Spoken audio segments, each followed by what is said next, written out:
Erskine Clarke has written an amazing history of Columbia Seminary, and I was fortunate enough to be a kind of a flunky who worked along with him. My name is Lee Carroll.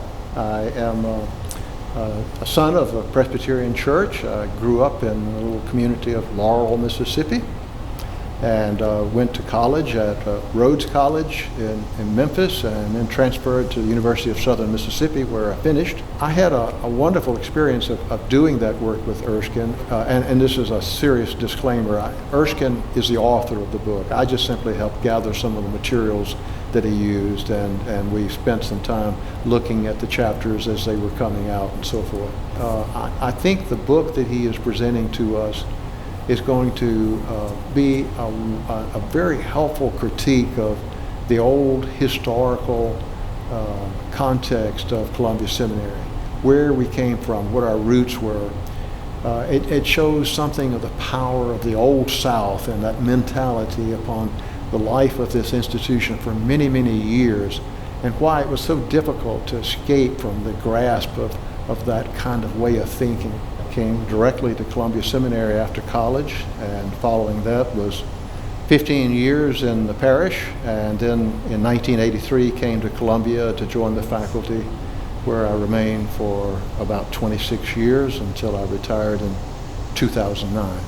When I was a student, and you need to understand that I was here in the mid-1960s, Columbia was not unlike the rest of the world. The world was afire. We were at war in Vietnam.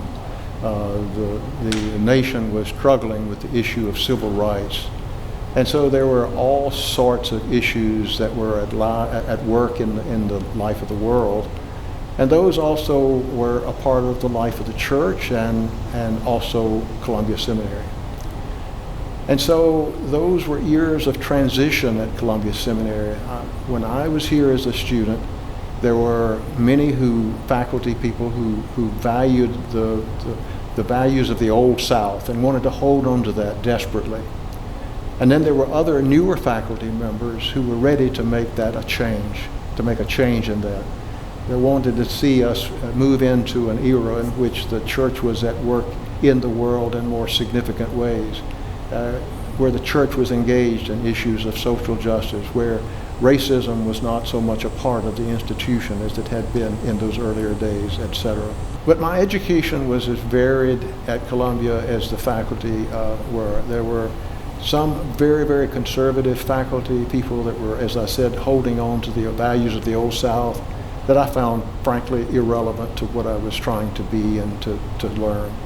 And then there were others like Shirley Guthrie and Wade Huey and Charles Cowser and Neely McCarter, and there's a long list of folks who not only taught me how to do theology in a new world, but also became role models for me in doing that. They were involved in the community. They became friends over a period of time, lifelong friends.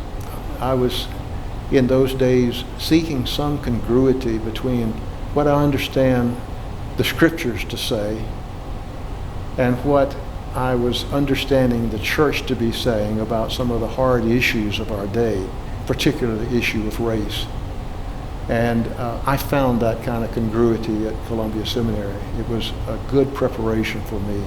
When I think about the changes that went on when I came back to Columbia Seminary in 1983, some 15 years later, I think maybe one of the most significant changes that went on was the use of what was called in those days the internationalization of theological education. Not only were we interested in having students from nearby in the southeast United States, but students began to come from other parts of the nation and other parts of the world, in fact. Our curriculum began to take on not just how Euro-Americans understand theology, but how people of other cultures understand theology. Our work in the classroom was not limited just to the traditional classroom, but we began to take students into other settings so they could learn there as well. One of the logical extensions of that concern was that we began to require students to do what used to be called an alternative context for ministry experience. where we would take them into another context. Some of them were local in the United States, rural Appalachia or downtown Atlanta. Some of them were in other nations. I think our faculty during those years grew from having a very modest profile in the world of theological education to having a very strong reputation, not just nationally but internationally. But I think that we moved from relative isolation into trying to value the partnerships that we needed to do the work that we were doing. And so one, for example, was a partnership with the United Theological College of the West Indies, where we sent students to them, they sent students to us. And we also had other kinds of experiences like offering a joint Doctor of Ministry degree with students from Kingston. Columbia Seminary was involved in the Urban Training Organization of Atlanta that helped students understand not only how to read community context, but how to work in communities. Columbia Seminary was a partner in the Appalachian Ministry Educational Resource Center that helped students understand not just what Appalachia was about, but also what it was like to serve in the rural context. So all those kinds of partnerships became very important to our achieving the mission that we were able to work on. This book, if it's taken seriously, will help the faculty and the board and other constituents of the seminary to look at racism in a very significant way, and to look at the parochialism that in so many ways defined Columbia Seminary in its early history, and to take that very seriously as a call to answer the call to justice, and to find a way beyond those early chapters in our life together. If we don't know that history, if we're not dealing with that history, it's very difficult to move away from it. I think it's an excellent history of the seminary that will help us understand where we came from, but also to help us resolve ourselves to build a seminary that is still theologically grounded, still grounded in Reformed theology, still grounded in the church, but a seminary that continues to do good, solid education, and that values compassion and justice for the world.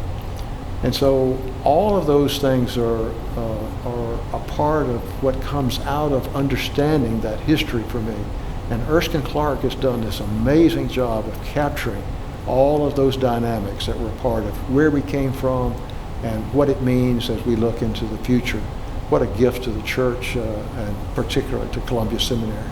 I'd like to think that when students finished at Columbia Seminary, that I made a contribution toward their ability to think theologically about the experiences they were having in ministry. I'd like to think that they had commitments to social justice as well as to ministries of compassion. I'd like to think that they were able to read the context in which they worked, whether it be a congregation or a community where they were serving or an institution of any kind. I'd like to think they understood more about what made that institution function as it did. I'd like to think that students were able to understand the power of God in the life of the church and in their own ministry, and to be thankful for it and to live into that kind of a sense of vocation.